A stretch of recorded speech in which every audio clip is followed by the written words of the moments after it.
নানা কর্মসূচির মধ্য দিয়ে বৃহত্তর চট্টগ্রামে পালিত হচ্ছে জুলাই গণ অভ্যুত্থান দিবস। জুলাই স্মৃতিস্তম্ভে শ্রদ্ধা নিবেদন করে বিভিন্ন রাজনৈতিক সামাজিক সংগঠনের জনপ্রতিনিধিরা, প্রশাসনের কর্মকর্তা এবং ২৪-এর আন্দোলনের অংশগ্রহণকারীরা জুলাই চেতনা ধারণ করে সমৃদ্ধ দেশ গঠন, গণহত্যা দ্রুত বিচার এবং জুলাই সনদ বাস্তবায়নের আহ্বান জানান গণ অভ্যুত্থানে হতাহতদের স্বজনরা। সিলন টি রপ্তানিতে শীর্ষে। সেই ব্যবস্থাটি রাখার জন্য সবাইকে বিনীত অনুরোধ জানাচ্ছি। সকাল থেকে নগরীর নিউ মার্কেট এলাকার জুলাই স্মৃতিস্তম্ভে ভিড় জমান সর্বস্তরের মানুষ। প্রথমে পুষ্পস্তবক অর্পণ করে শ্রদ্ধা জানান ভূমি ও পার্বত্য চট্টগ্রাম বিষয়ক প্রতিমন্ত্রী মীর মোহাম্মদ হেলাল উদ্দিন। পরে একে একে শ্রদ্ধা নিবেদন করেন চট্টগ্রাম সিটি কর্পোরেশনের মেয়র, বিভাগীয় কমিশনার, জেলা প্রশাসক, পুলিশ কমিশনার, জুলাই আন্দোলনে আহত ব্যক্তি ও শহীদ পরিবারের সদস্যরা। এছাড়া সরকারি বেসরকারি বিভিন্ন প্রতিষ্ঠানের কর্মকর্তারাও শ্রদ্ধা জানান। এ সময় বক্তারা জুলাই গণ অভ্যুত্থানে শহীদদের আত্মত্যাগ স্মরণ করে হত্যাকাণ্ডে জড়িতদের দ্রুত বিচার এবং বৈষম্যহীন বাংলাদেশ গঠনের প্রত্যয় ব্যক্ত করেন। জুলাই সনদকে সামনে রেখে যে যাত্রা সেটা শুরু হয়েছে এবং আমি বিশ্বাস করি মাননীয় প্রধানমন্ত্রী জনাব তারেক রহমান এমপি মহোদয়ের নেতৃত্বে সকল যে প্রতিশ্রুতি আমরা দিয়েছিলাম নির্বাচন আগে সবগুলো ইনশাল্লাহ এই সরকার বাস্তবায়ন করবে। এই আন্দোলন ছিল জনতার, কাজে এই আন্দোলনকে কোনোভাবে আমার আন্দোলন বলে প্রশ্নবিদ্ধ করার সুযোগ নেই। বৈষম্যের বিরুদ্ধে তারা সেদিন তাদের জীবন দিয়েছে, অনেকে আহত হয়েছে। আমরা সেই বৈষম্যহীন একটা রাষ্ট্র প্রতিষ্ঠা করতে চাই। এই মামলাগুলোর তদন্ত কার্য সম্পাদনের ক্ষেত্রে আমরা অতিরিক্ত সতর্কতার অবলম্বন করেছি।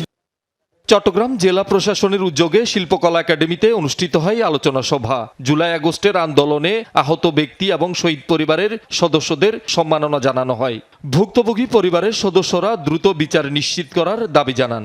শহীদের আত্মত্যাগ যেন বৃথা না যায়, এমন একটি বাংলাদেশ গড়ে উঠুক যেখানে আর কোনো মায়ের বুক যেন খালি না হয়। জুলাই গণ অভ্যুত্থান দিবস উপলক্ষে লালদিঘি মাঠে গণভোজ, মিলাদ মাহফিল ও আলোচনা সভার আয়োজন করে জাতীয় নাগরিক পার্টি। গণ অভ্যুত্থানের চেতনা বাস্তবায়ন, গণভোটের রায় কার্যকর এবং সংশ্লিষ্ট মামলাগুলোর দৃশ্যমান অগ্রগতি না হওয়ায় ক্ষোভ প্রকাশ করেন দলটির নেতাকর্মীরা। সকল ঐক্যমত তৈরি করে এক ধরনের নতুন বাংলাদেশ বিনির্মাণ করবে, যেটা গণভোট এবং গণরায় বাস্তবায়ন এবং জুলাই সনদ বাস্তবায়ন করবে। মামলাগুলো হয়েছে, এটা এখনো সুষ্ঠু তদন্ত হচ্ছে না, এটার কোনো চার্জশিট দিচ্ছে না। জুলাই গণ অভ্যুত্থানে এবং শাপলা চত্বরে হত্যাকাণ্ডের বিচার দাবিতে ১৬ শহর বিপ্লব উদ্যানে দোয়া মাহফিল ও বিক্ষোভ সমাবেশ করে হেফাজতে ইসলাম। জুলাই বিপ্লব, এই জুলাই বিপ্লবের সাথে আমাদের রক্ত মিশে আছে, আমাদের ঘাম মিশে আছে। সকালে চট্টগ্রাম বিশ্ববিদ্যালয় প্রশাসনের উদ্যোগে শ্রদ্ধা নিবেদনের পর বর্ণাঢ্য শোভাযাত্রা বের করা হয়। এছাড়াও আলোচনা সভা ও দোয়া মাহফিল অনুষ্ঠিত হয় ক্যাম্পাসে। আমরা ঐক্যবদ্ধ, আমরা সকলে মিলে এই বিজয়টাকে ধরে রাখতে চাই।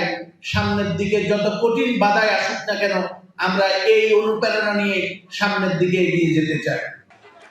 গণ অভ্যুত্থান দিবসে বিএনপির চেয়ারপারসনের উপদেষ্টা আসলাম চৌধুরীর নেতৃত্বে সীতাকুণ্ডে বর্ণাঢ্য শোভাযাত্রা বের করে উপজেলা বিএনপি ও অঙ্গ সংগঠন। পরে সমাবেশে গণ অভ্যুত্থানের চেতনা ধারণ করার আহ্বান জানান তিনি। কক্সবাজারেও পালিত হয় নানা কর্মসূচি। শহীদ ওয়াসিম আকরামের কবরে ফুল দিয়ে শ্রদ্ধা নিবেদন করে পেকুয়া উপজেলা প্রশাসন এবং বিভিন্ন সংগঠন।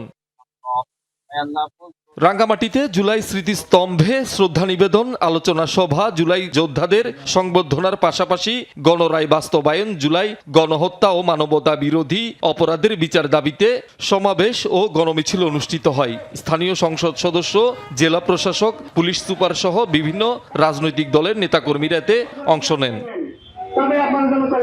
বান্দরবান জেলা প্রশাসনের উদ্যোগে আলোচনা সভায় স্থানীয় সংসদ সদস্য, জেলা প্রশাসক, পুলিশ সুপার সহ অনেকে অংশ নেন। পরে জুলাই আন্দোলনে আহত ২ শিক্ষার্থীকে সম্মাননা দেয়া হয়।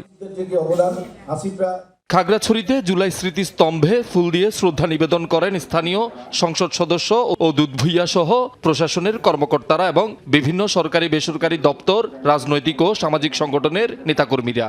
এরপর পৌর টাউন হলে অনুষ্ঠিত হয় আলোচনা সভা। শহীদুল সুমন, যমুনা নিউজ।